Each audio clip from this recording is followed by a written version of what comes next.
Are there bones of giants in mounds of North America? We're talking about ancient giants, of course. Stonemason found evidence of this. The theory of the existence of giants that roamed the earth thousands of years ago is a highly discussed topic among ancient astronaut theorists. There are legends of giants in many ancient cultures throughout the world, but with time, they've become a myth. In the last century, many artifacts and evidence of abnormally large bones showed up that sparked the theories which say that the giant beings lived among humans thousands of years ago. In the 1800s, it was common knowledge that in the United States that there were burial mounds at numerous sites containing the bones of giant humans, and even Abraham Lincoln mentioned this once in a speech given at Niagara Falls in 1848. He said, "When Columbus first sought this continent, when Christ suffered on the cross, when Moses led Israel through the Red Sea, nay, even when Adam first came from the land of his Maker, then as now Niagara was roaring here. The eyes of that species of extinct giants, whose bone fill the mounds of America, have gazed on Niagara as ours do now," end quote. Was Lincoln referring to ancient humans or extinct animals, like, for example, dinosaurs? Did giant humans roam ancient America in the past? Did the Native Americans have a royal class of giant rulers entombed in massive burial mounds? There are many translations and modern-day explanations for stories written in the biblical text, and among them are the tales of giants that lived among the normal-sized humans. In the King James Version, Genesis 6:4, the Genesis 6 giants as we refer to them, there were giants in the earth in those days, and also after that, when the sons of God came in unto the daughters of men, and they bore children to them. The same became mighty men which were of old, men of renown. Across the United States there are burial mounds, or at least their remnants, some as extensive in size as the Great Pyramid of Giza. The Cahokia and Monk's mounds in Illinois and Missouri are two thought to have been built before the arrival of Columbus. The Cahokia Mound is 100 feet tall with a 14-acre base, almost an entire acre larger than the Pyramid of Giza. Monk's Mound is just as tall with a 1,000-foot wide base, but what makes these and other mounds of their kind even more intriguing is what has been found buried inside these mounds. Jim Vieira, a star of History Channel's Search for the Lost Giants, explored the mystery behind these mounds with his brother Bill Vieira, and according to the Vieira brothers, they found one important account from 1895, Town History of Deerfield, Massachusetts, written by noted historian George Sheldon, of an 8-foot skeleton with double rows of teeth that was unearthed, and the skull was big as a peck basket. And they said, Jim Vieira said, we then read through thousands of pages of town and country histories in New England and found many more similar accounts of discoveries of several rows of teeth. It might be a genetic connection to the past.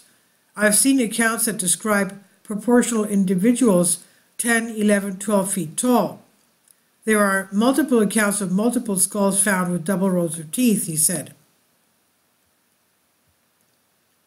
Jim Vieira did a TED Talk video, Stone Builders, Mound Builders, and the Giants of Ancient America, which was somehow removed from the internet without an explanation.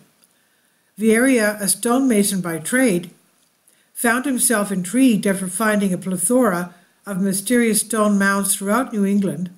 The Vieira brothers make several references to Smithsonian anthology reports from the 1800s, which describe accounts of alleged giants with multiple rows of teeth, but with no actual physical evidence offered to the public about such claims.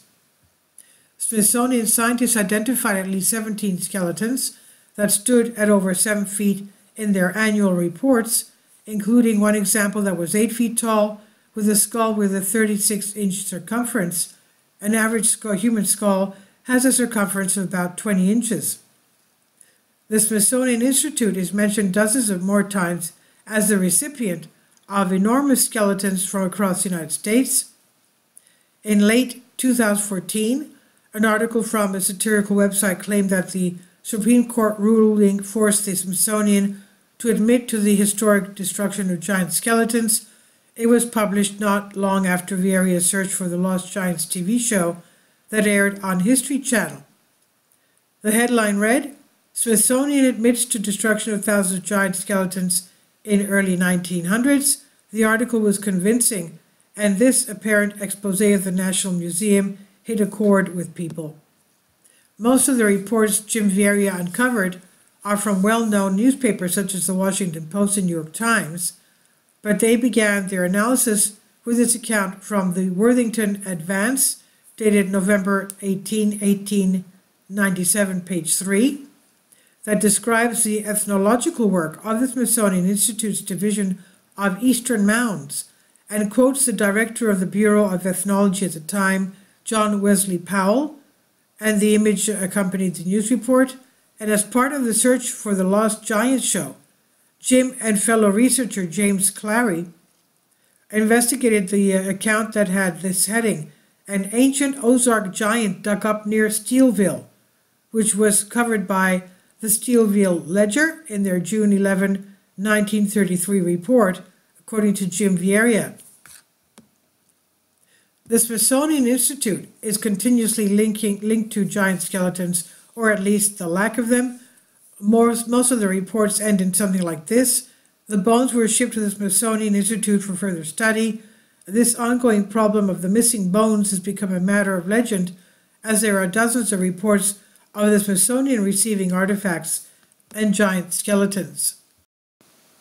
And this is an image of one of the giant skeletons that was found. And this is a skeleton of an American child skull with double rows of teeth.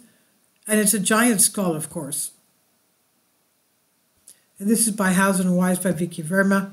Please leave your comments, and thank you for your support.